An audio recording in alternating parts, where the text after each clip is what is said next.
भगवान श्री कृष्ण ने वृंदावन में 11 वर्ष तक बाल लीलाएँ की थी। उसके बाद कंस को मारने के लिए मथुरा चले गए थे। भगवान का अपने मित्रों के साथ, बाल बालों के साथ लीला की चाह उनकी अधूरी रह गई।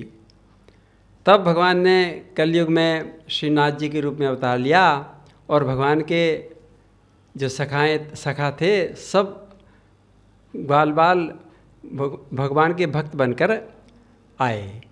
उनमें श्री दामा जी ने श्री गोविंद दास जी के रूप में अवतार लिया और भी भगवान के सखा जो थे, कुमन दास जी, सूरदास जी आदि अनेकों जो ठाकुर जी के गायक थे वो बने। इनमें श्री दामा जी बने। श्री गोविंद दास जी भगवान के साथ रोज़ खेला करते थे। ठाकुर जी मंदिर से निकल आते और जंगल में खूब खेला करते थे अपने मित्रों के साथ। एक बार गोविंद दास जी के साथ गुल्ली डंडा खेल रहे थे और खेलते खेलते ठाकुर जी जब उनका दाव आया खेलने का गोविंद दास जी का, तो जाकर मंदिर में अपने सिंहासन पर विराजमान हो गए। और वो तो इंतजार करता रह गया। उन्हें देखा तो ठाकुर जी तो अपने सिंहासन पर बैठ गए। तो वो तो क्रोध में भरकर भगवान जी को बुला कहने लगा कि देखो, जब मेरा दाव आया तो जाकर अपने सिंहासन पर विराजमान हो गए, किंतु मैं छोड़ूंगा नहीं। और वो गोविंद दास जी तो अपनी गुल्ली लेकर मंदिर में घुस गए और ज़ोर से गुल्ली देकर ठाकुर जी को मारी।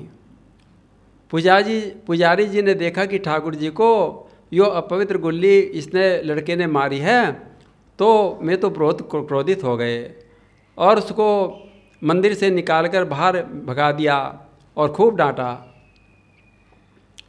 अब गोविंद दास जी तो कुंड पर बैठ गए और भगवान को बड़ा भुला कहने लगे, बहुत गालियां देने लगे। कहने लगे कि अपने आप तो जाकर सिंहासन पर बैठ गया और मेरा दाव भी नहीं, मेरे जब बारी आई तो जाकर वहाँ पर बैठ गया और मुझे अपने पुजारियों से कहकर मंदिर से निकलवा दिया। बैठा बैठा भगवान को गाली दे रहा था और बुरा भुला कह रहा था कि अब मंदिर से निकलकर खेलने के लिए आएगा तो उसे मैं खूब मारूंगा, उसे छोड़ने का नहीं।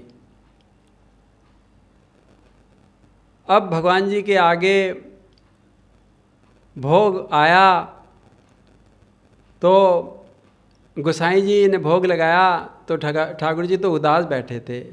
उन्होंने तो भोग को ग्रहण ही नहीं किया। कहने लगे कि हे महाप्रभु जी, मेरा सखा वहाँ पर मुझे मारेगा, जब मैं खेलने के लिए जाऊँगा तो वो तो इंतजार में बैठा है, मुझे मारेगा और मेरे से बोलने का भी नहीं। मेरे तो खेले बगैर मन नहीं लगेगा, मैं कैसे रहूँगा। भगवान तो उदास हो गए और डर रहे थे कि जब मैं खेलने के लिए जाऊँगा तो गोविंद दास तो मुझे पकड़कर खूब मारेगा। गोसाई जी कहने लगे, भगवान आप क्यों डर रहे हैं। भगवान कहने लगे कि हे गोसाई जी, देखो मेरा मन बिना खेले, बिना वन में घूमे और अपने मित्रों से मिले मन नहीं लगता। आप जाइए और उसे मनाकर लाइए, तभी मैं भोजन करूँगा, नहीं तो मैं प्रसाद पाऊँगा नहीं। मेरी तो भूख खत्म हो गई। ठाकुर जी के ऐसा कहने पर गोसाई जी अपनी छड़ी लेकर, स्थूल शरीर था, धीरे धीरे वृद्धावस्था थी, गोविंद दास के निकट पहुंच गए। तो गोविंद दास ने सोचा कि देखो, अपना आप तो वहाँ पर राज सिंहासन पर बैठा है और इन्हें पहले तो अपने पुजारियों से मुझे निकलवा दिया धक्का देकर, और अब गोसाई जी को भेजा है मुझे मारने के लिए, मैं बेंत लेकर आ रहे हैं। तो वो डर के भागने लगा। तब गोसाई जी ने आवाज़ दी, गोविंदा तुम भागो मत, डरो मत, आ जाओ, तुम्हें तुम्हारे मित्र बुला रहे हैं। गोविंदा ने जब सुना तब कहने लगा, गोसाई जी देखो मेरा दांव जब आया तो वो तो जाकर वहाँ पर बैठ गया सिंहासन पर, और जब मैंने जाकर उसको गुल्ली से अपना दांव पूरा किया तो पुजारी ने मुझे भगा दिया था। गोसाई जी ने कहा कि गोविंदास तुम नाराज मत हो, देखो वो तो तुम्हारे इंतजार कर रहा है, तुम्हारे से मिलने के लिए, तुम्हारे से सुलह करने के लिए वो तो इंतजार कर रहा है, तुम चलो मेरे साथ, मैं तुम्हारी सुलह करा दूंगा। बड़ी मुश्किल से गोविंदास चले, किंतु रास्ते में सोचते जा रहे थे, यदि उसने सिर ऊंचा करके मेरे से मिलेगा तो मैं उसे छोड़ूंगा नहीं, खूब मारूंगा, और यदि सिर नीचा कर लिया उनने फिर उसको छोड़ दूंगा। अब तो गोविंदास गोसाई जी के पास आए, तो जैसे ही गोविंदास ठाकुर जी के पास आए तो उन्होंने अपना सिर झुका लिया और उससे अपनी गलती मानी और उससे गले मिले।